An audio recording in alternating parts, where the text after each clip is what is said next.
coming up on this episode of It's That Part.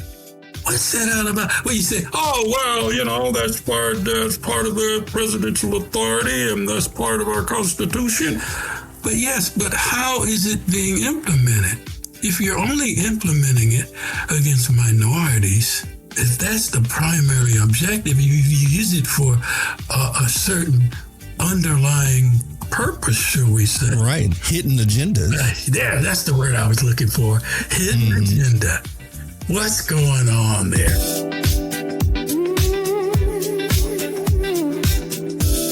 Yeah, it's that part. The part that makes sense. The one that hits different with your host, Jesse Lee Hammonds. Let's get into it. What's the truth? Oh, the truth in every fact. What's that spark? Oh, that part that brings you back. What's that light? Oh, that part that makes it clear. It's that part. Oh, the truth you need to hear. All right. Here we are. Welcome to the Talk of the Times, a joint conversation from the Logical Lawyer podcast and the It's That Part podcast.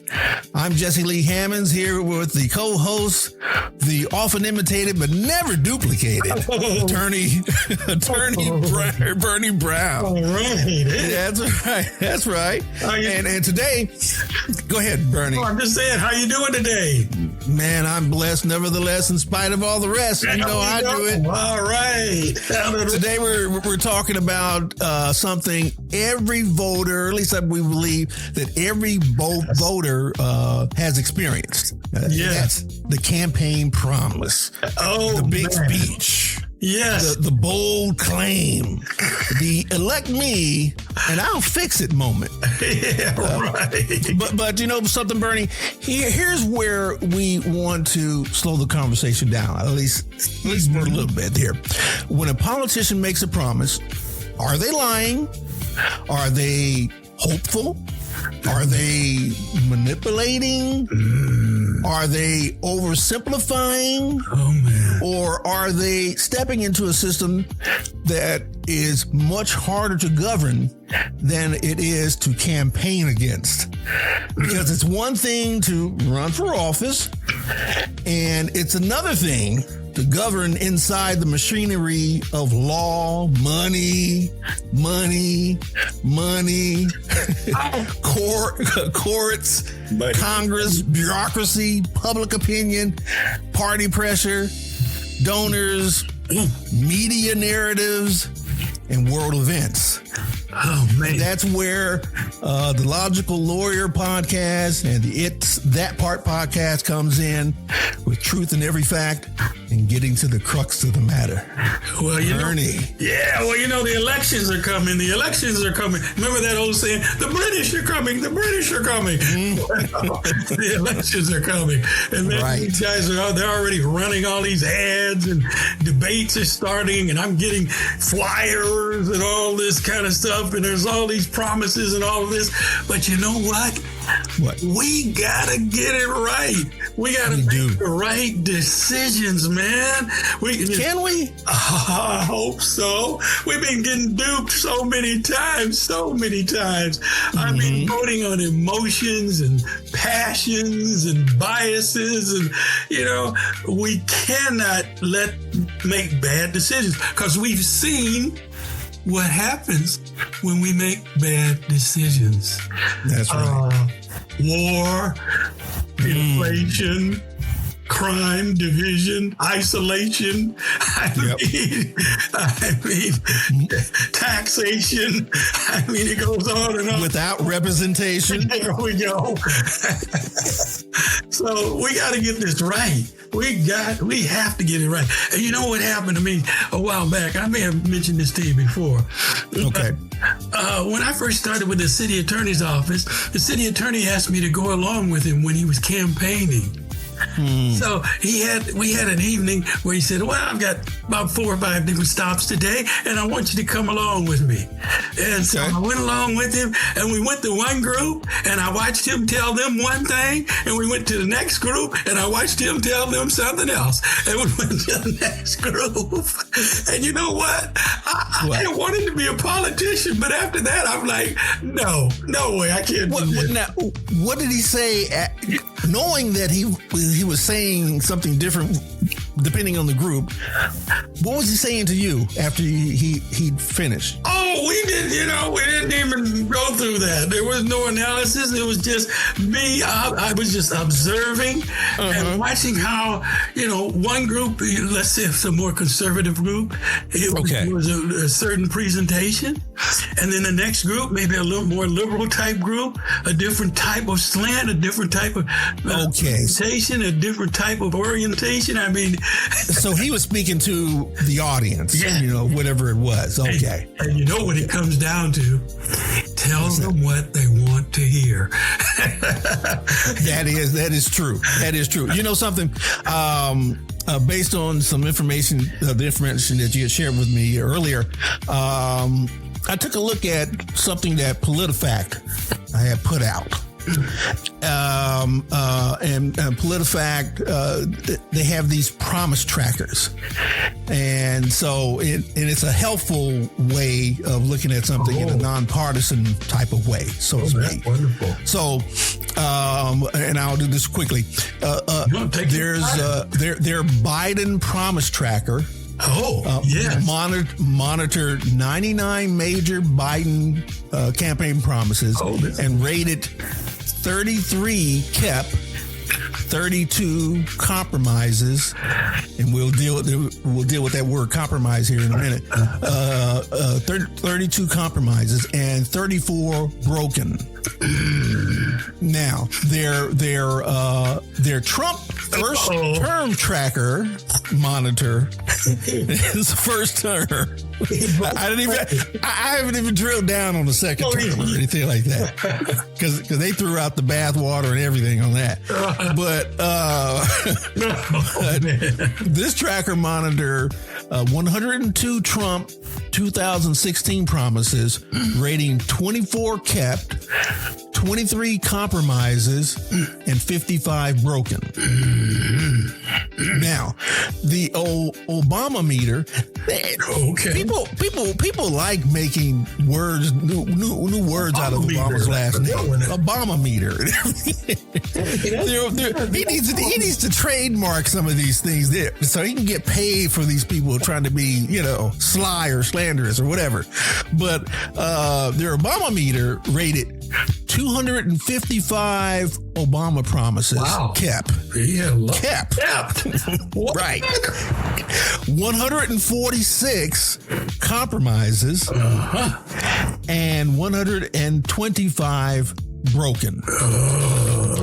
The point is, it's not my side good, your side bad. The point is that campaign promises regularly collide with governing realities. Yes, and that's what we got to get at today. We got to tell our listeners, advise our listeners on how to judge politicians, how to determine who's telling the truth and what they're really going to do. That would be helpful. Because, I was talking to a few people the other day, and I said, well, who are you voting for? And they're like, I'm voting for such and such. And I'm like, oh, great. Well, why are you voting for him? Oh, I don't know. I just like him. Oh, what do they like about him? Exactly. Or her? Something I really like him. I think she says the right thing. That's how we get into the mess, right there. Exactly. Goodness gracious. And I've actually heard people say stuff, like, oh, well, I'm voting for him because he's handsome. He's handsome. I like he's or just the opposite. People saying, oh, I won't vote for a woman. Just because she's a female. That's right. I won't go for Yeah, they're old for sure. There's all these biases out there. But I mean, we got to hold these politicians, hold their feet to the fire, as they say. Right. Not let them off, because they come out here and they make all these promises. And a lot of times they can't even keep the promises. Even there's no legal way for them to keep the promises. They're just saying what they know you want to hear. So we're going to talk today about how to judge what they're saying and how to decide whether they can really do what they're saying and how to judge whether they really will do what they're saying. And let's talk about the script, because there seems to be a politician script out there. Now, yeah. Now, that's fact? Because I know you're a political scientist as well. Yeah. So how do they do all of that, Bruin? I'm a political scientist. I have a bachelor's of arts from UCLA. I know that's right. And the amazing thing is they don't call it a bachelor's of science. It's not a BS degree. And that's it. Which has all kinds of other connotations. But the interesting thing to that point there is it is a science. No, that's what they call it. But oh my God, they don't put that on the degree. Yeah.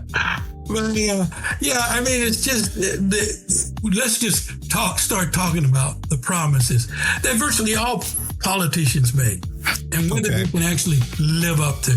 There's certain promises that they all make that they can't keep. I mean, period. They can try, but okay. Let's just start with one. Okay. They all say, "I'm going to decrease your taxes," right? Right. They virtually all say that. But governors, presidents, they don't have control over the taxes. They cannot just say, "I'm just going to pass, I'm just going to declare that your taxes will be lower." They don't have the power to do that. That's in Congress and that's in your state assembly. The representatives have to vote to lower your taxes. So in reality, legally, when a governor or a president says that he or she, whoever, will lower your taxes, they couldn't do it even if they wanted to. All they can do is fight for it. Now, that's what they can do. They can say, "I'm going to go to the state assembly and I'm going to ask them to lower your taxes." But if they say that they're just going to lower them, then they can't do it. They don't have the legal capacity to do it. But they know that's what you want to hear, because everybody loves money in the pocket. So in this last go-round, last year, I guess it was last year, maybe it was a couple of years ago now. No, but I think it was last year, when said authoritarian acquired the Congress, the Senate, the House, and the majority on the courts, made some moves to lower the taxes on the top, whatever percent. And that happened to the tune of trillions of dollars or whatever. That's the process right there. Yes. And that he should have told us he was going to do in the beginning. He should have said, "I'm going to go to Congress and I'm going to persuade them to lower the taxes for the rich and wealthy." But he didn't say that because that wouldn't go over well. But he did fight to lower taxes, and he did get them lowered for the rich. And he's Robin Hood too, because he robbed from the but in this case he robbed from the poor. Right, reverse osmosis there. Exactly. Rob from the poor and give to the rich. Yeah. Right. Yeah. I mean, this guy is so transparent. I mean, it's obvious what he's doing. And then that's the other thing they say. I mean, they all say this one, here it comes. Okay. Inflation. I'm going to lower inflation.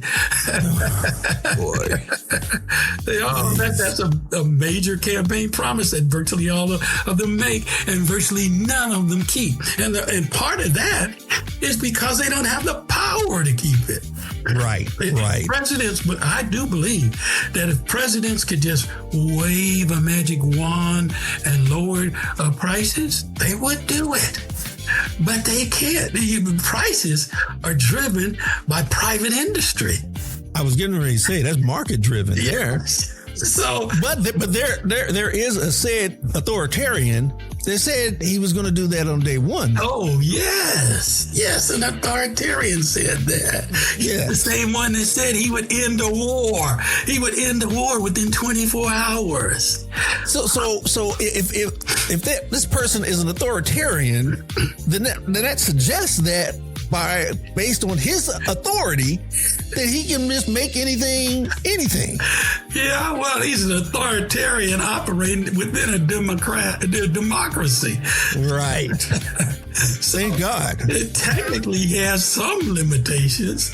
The Constitution is his limitation when we get a Supreme Court to enforce it upon him, enforce the limitations, the constitutional limitations. And when we get a Congress that actually acts like a Congress that exercises its power to declare war or not to declare war, which is within the powers of the presidency. But you know, it's amazing. But once again, they all promised, and he promised to end the war, which he didn't end, the Ukraine war, and he said he wouldn't get us into another war, and now we're into another war. Oh, yeah. And it's so important because lives are on the line. You hear these young people say, oh, I don't know, it doesn't matter. But then, you know, when this man, if he reinstates that draft, which he's already done, Yes. people have to go off to war and people start dying, then you think, oh, because there's a lot on the line every time, all across the board, with regard to our economy, with regard to our nation, with regard to peace and war and prosperity. There's always a lot on the line. What's that next promise that you got? Oh, the next promise. Well, a lot of them make a promise with regard to, or most all of them, health care. Oh, just another broken promise. Now, Obama, he kept it. He was the only one that kept it, and they've been trying to tear that down ever since. Yeah. I mean, he said, I'm going to give you a program, and he went and fought in Congress, and he got it passed, and we had a health care program. He did. And our current authoritarian, as you call him, comes in, basically demolishes, says he's going to produce another program that'll be bigger and better, and it doesn't come. It hasn't come in years. Well, you know, he has a concept of a plan. Oh, A concept. He worked on that concept for years and years and years. Yeah. That concept will be conceptual, maybe. Maybe it'll become conceptual at some moment, but right now is still a concept. And I really don't think he has a concept. I think. Oh, I was going to say, or a lie. Yeah. And that's another thing. You know, we when these politicians make these promises, we have to look at them and try to and analyze. First, like we said, can they do what they say they're going to do, and will they do it? And do they have a hidden curriculum? You know, an underlying motivation. Right. That is really what they're going after. You know, but like take for instance the ICE raids. Oh. What's that all about? Well, you say, oh, well, you know, that's part of the presidential authority and that's part of our Constitution. But yes, but how is it being implemented? If you're only implementing it against minorities, if that's the primary objective, you use it for a certain underlying purpose, should we say? Right. Hidden agendas. There, that's the word I was looking for. Hidden agenda. What's going on there? But, you know, when he was saying this, which he was talking about this during his campaign. I was going to say sometimes that they're not so hidden. They're actually written in let's say documents like what was that document? Yeah, that document. We don't want to. We know which one you're talking about. Yes, yeah. Master plan, shall we say? Right. Yes, it was right in there. Yeah. But the people reading behind the lines say, "Oh, he's going to use ICE. We know what he's going to do with it. He's going to get these people out here that we don't want in here. He's for us." And then a lot of people, that were, but that's part of what's going on a lot of times. But it's across the board. Should It we is. keep it going, huh? Sure. They all promise, at least in our states, in many states where it's an issue, I'm going to get rid of homelessness. Yeah. If only they could. Yeah. I mean, and that's where we have to be the ones that say, how? How are you going to do it? What are you going to do? We've got to drive for the details and not let them get away with just saying, because they all say it. Oh, I'm going to get rid of homelessness. We'll get rid of homelessness. We're going to cure homelessness. We're going to make our society better. We're going to get these people off the streets and we're going to provide them housing and, just tell the rosy future. Everything's going to be better. Promises. Promises. I know there was a song about that too. Yeah. I just can't think of the artist, but I know there's a song about promises. That's the hook. Literally, that's the hook. The promise. I mean, it keeps on going and going and going. I mean, they all promise affordable housing. My goodness. What does that mean? I mean, what does that mean? We're going to give you affordable housing. We got this one guy who's running for governor. He says, I'm going to build 1 million new homes. Where? Where is he going to build 1 million homes? Up in what? Yeah, we're going to in the desert somewhere? Homes. California. Oh, on the mountain somewhere? We're going to pay for those homes. Exactly. Exactly. I mean, the promises go on and on and on, and they all say them. We're going to clean up your cities. What does that mean? I'm going to clean up your cities. Well, it could mean out here. I don't know how it is in other places, but out here, it could mean one of those highway cleanup trains, or whatever that backs up traffic. Maybe that's what they mean. I don't know. Must be it. You're on top of these things. Starting to understand now what's really going on. Just like when they say, here's another one. Corporate tax loopholes. I'm going to close corporate tax loopholes. Now, what does that mean, bro? What does that really mean? Loopholes. Where? Yeah. Do you have the authority to do that? Like, can you just wave a magic wand and say? And how many people are in a position to even have loopholes or holes? Yes. Yeah. So there we go.